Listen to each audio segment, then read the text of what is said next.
Sabi dito sa post, trans athletes need to build their own little league and fight each other. Well, you know what? I agree with her. Kasi nagsisiksikan lahat sila sa women's division. Imagine, trans women competing in women's division, trans men still competing in women's division. Now, how's that? Now, a good example is Hergy. He identifies himself as a trans man.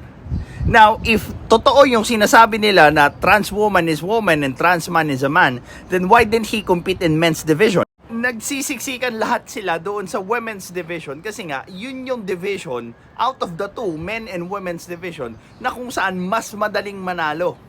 Because, well, women, biologically speaking, is weaker than men. Kasi isang malaking kalokohan yung gender or the way they use gender kasi they are using gender to gain advantage doon sa kapwa nila. It's not really about fairness, it's not really about equality, but for them to actually gain advantage doon sa papasuking gender nila. And again, depende na lang rin sa kung ano yung gain or sitwasyon na gusto nila.